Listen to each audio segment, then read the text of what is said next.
वह जिस भी चीज को छूते वह तुरंत बर्फ में बदल जाती। एक दिन दादाजी बहुत भूखे थे।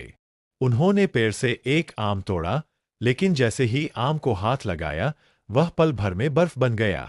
दादाजी हैरान रह गए। उन्होंने सोचा कि चलो घर जाकर खाना खा लेते हैं। घर पहुंचकर दादाजी खाने की मेज पर बैठ गए, लेकिन जैसे ही उन्होंने टेबल को छुआ पूरी टेबल भी बर्फ की बन गई। प्लेट, गिलास और कुर्सी तक ठंडी बर्फ में बदल गईं।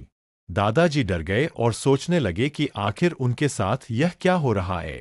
बुढ़ा कमजोर हो गया है। सेठ बोला, मेरे खेत में काम नहीं चाहिए। बेटे ने कहा, पापा बोझ बन गए हो, आप कहीं और चले जाओ। पोते दूर भाग गए। गांव वाले हंसने लगे। दादा अकेले जंगल तरफ चलने लगे। पास के एक पत्थर पर बैठे रोने लगे। तभी एक साधु आया। बोला, तू बोझ नहीं उठाता, तू दूसरों का दर्द उठाता है। हाथ थामे, जितना भारी बोझ उतना बड़ा वरदान। साधु अदृश्य हो गया। दादा उठे, पास पड़ा पत्थर उठाया। अगले ही पल वो हीरा बन गया। सूखी लकड़ी उठाई, सोना बन गई। टूटा बर्तन उठाया, चमचमाता नया बर्तन बन गया। दादा जंगल से गाँव लौटे। सेठ दौड़ा आया, मेरा भी बोझ उठाओ। दादा ने कांपते हाथों से सेठ का बोझ उठाया। वापस सेठ पर दोगुना भारी गिर गया। दादा आगे बढ़ गए। गरीब किसान का टूटा हल उठाया, वह सोने का हो गया। भूखे बच्चे का खाली कटोरा उठाया, कटोरा अनाज से भर गया। गांव के गरीबों की चीजें उठाई, हर चीज सोना बन गई। गांव के लोग रातों रात अमीर हो गए। बेटे ने सोने से खरीदी चमचमाती फॉर्च्यूनर। बहू ने महल बनवाया। पोते विदेश पढ़ने गए। पूरे गाँव में खुशियाँ लहराने लगी। लेकिन अगली सुबह दादा अकेले रो रहे थे, क्योंकि दादा ने सबकी मदद की थी, लेकिन किसी ने लाइक और सब्सक्राइब नहीं किया।